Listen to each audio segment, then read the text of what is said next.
Salut, c'est Seb. Alors aujourd'hui, eh bien écoute, je suis en Thaïlande pour quelques jours et puis je voulais répondre à une question qu'on me pose de temps en temps qui est la langue. Est-ce qu'il est indispensable de parler la langue locale pour voyager ou quand on veut s'expatrier? Alors dans la plupart des cas, les gens dans les pays que tu vas visiter ou dans lesquels tu vas t'installer, ils sont comme toi, c'est-à-dire qu'à l'école, ils n'ont pas appris autre chose et encore, suivant les pays, ils n'ont pas forcément eu la chance d'aller à l'école, donc ça veut dire qu'ils parlent la langue locale et dans le meilleur des cas, l'anglais. Donc oui, en tant que Français, je sais que c'est un peu compliqué parce qu'on n'aime pas ça, les langues. Enfin, traditionnellement du moins, même si on a tous fait de l'anglais, de l'allemand, de l'espagnol, des choses comme ça, on manque avant tout de pratique en réalité. Mais c'est vrai que si tu veux t'installer dans un pays ou même si tu veux le visiter, parler l'anglais c'est quand même indispensable parce que le français, enfin du moins en Asie, après tu as des parties dans le monde où c'est moins vrai, en Afrique, sur certaines parties de l'Afrique par exemple, effectivement il y a des pays qui sont encore francophones, mais ici c'est plus du tout le cas ou presque plus, enfin c'est anecdotique du moins, donc ça veut dire qu'il faut effectivement se débrouiller en anglais. Alors ça ne veut pas dire avoir un niveau qui soit super délirant parce que les locaux ils n'ont pas un niveau qui est non plus celui d'un Américain ou d'un Australien par exemple, donc ça veut dire qu'ils ont des accents qui sont assez faciles à comprendre, qu'ils n'utilisent pas des mots très compliqués, donc tu peux assez facilement finalement te faire comprendre. Et puis le but du jeu c'est pas forcément d'entretenir des discussions de 3 heures ou des débats pendant une nuit, donc ce que tu as besoin de connaître c'est finalement du vocabulaire de base. Et puis un truc qui permet de, si tu n'as pas ce vocabulaire de base, c'est d'utiliser des applications comme Anki par exemple. C'est celle que j'ai utilisée pendant longtemps qui te permet en fait d'apprendre les 4000 mots les plus courants. Alors évidemment, tu ne vas pas te les faire comme on le faisait à l'école par session tu vois, 2-3 heures d'un bloc comme ça, mais tu vas le faire 10 minutes tous les matins par exemple. Et tu vas voir qu'en 6 mois, tu peux avoir absorbé 3-4 000 mots de vocabulaire. Et du coup être beaucoup plus à l'aise quand tu vas devoir discuter avec des gens, tu vas moins chercher tes mots. Et puis encore une fois, c'est indispensable autant pour voyager. D'ailleurs dans tous les aéroports, les choses comme ça, tu n'as pas d'indication français, c'est en anglais. Voilà, la langue anglaise, c'est la langue internationale comme le dollar est la monnaie internationale de référence. Donc effectivement, il faut parler anglais, il faut au moins se débrouiller un petit peu pour comprendre.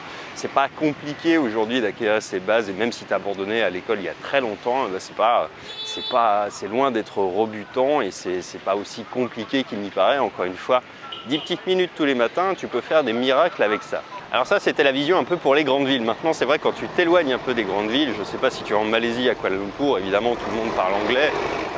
Si tu vas dans les provinces un peu reculées, que ce soit en Thaïlande, au Cambodge, enfin partout dans le monde finalement, les gens généralement sont moins éduqués, donc ils parlent moins anglais. C'est vrai que là c'est un peu plus sport, donc c'est bien d'avoir également quand tu voyages un petit, tu vois, peut-être sur smartphone, une petite liste de mots, d'expressions déjà toutes faites pour les cas vraiment d'urgence. Tu vois, quand tu veux, je sais pas, manger ou boire quelque chose, être capable de commander en local ou du moins même de leur montrer en langue. Ça veut dire d'avoir sur ton smartphone peut-être une liste déjà toute prête qui te permet de pallier à ça parce qu'effectivement, il y a plein d'endroits dans le monde où encore, pour des raisons effectivement d'éducation, surtout les gens n'ont pas étudié l'anglais, puis à vrai dire ça leur sert pas dans leur vie parce que quand tu es au fin fond du Cambodge et que ta vie ça se résume à aller pêcher, a priori c'est pas forcément ce dont tu as besoin au quotidien, donc c'est vrai qu'ils n'ont pas forcément les bases et puis surtout ils ne parlent pas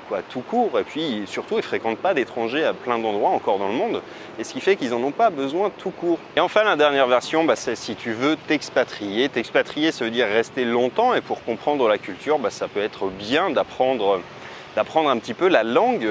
Alors je ne dis pas forcément tu vois d'être fluent pour discuter, mais de comprendre un tout petit peu.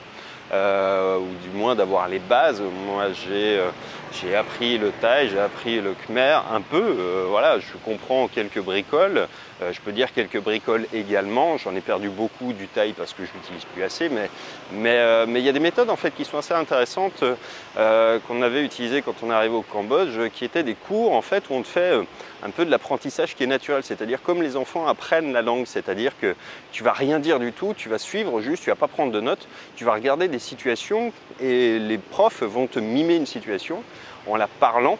Et en fait, comme un enfant, tu vas assimiler naturellement le vocabulaire à une action.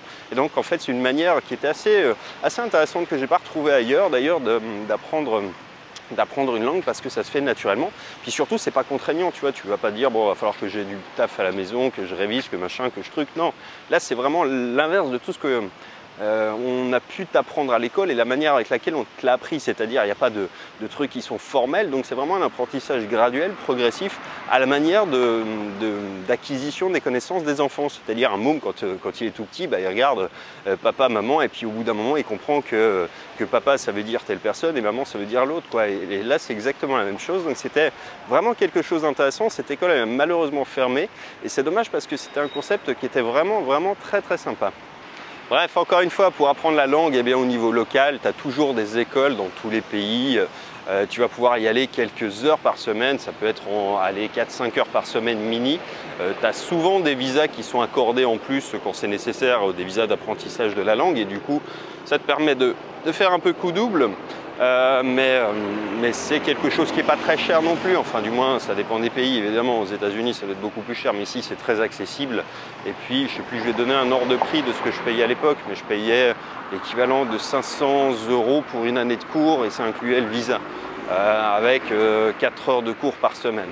Voilà, donc c'est pas des budgets qui sont délirants et puis surtout ça te permet d'avoir une petite vie sociale aussi avec des gens, des expatriés quand tu arrives, de connaître, de rencontrer des gens qui sont pas forcément du même pays que toi, et c'est ça aussi qui est intéressant.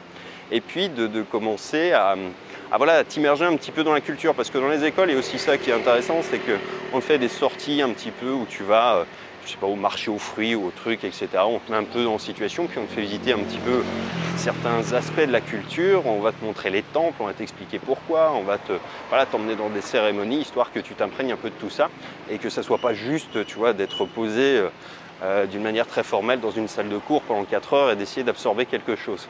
Donc c'est vraiment, encore une fois, indispensable, effectivement, d'apprendre au moins un minima, parce que ça sert toujours, ça sert dans la vie de tous les jours, et puis ça sert surtout en cas d'urgence, quoi. Si tu es en danger, si tu es dans un truc où tu n'es pas sûr, pouvoir comprendre ce qui se dit, pouvoir te faire comprendre aussi, je ne sais pas, si tu es malade par exemple, si tu as un problème, voilà, c'est vital quasiment dans ces moments-là de parler anglais.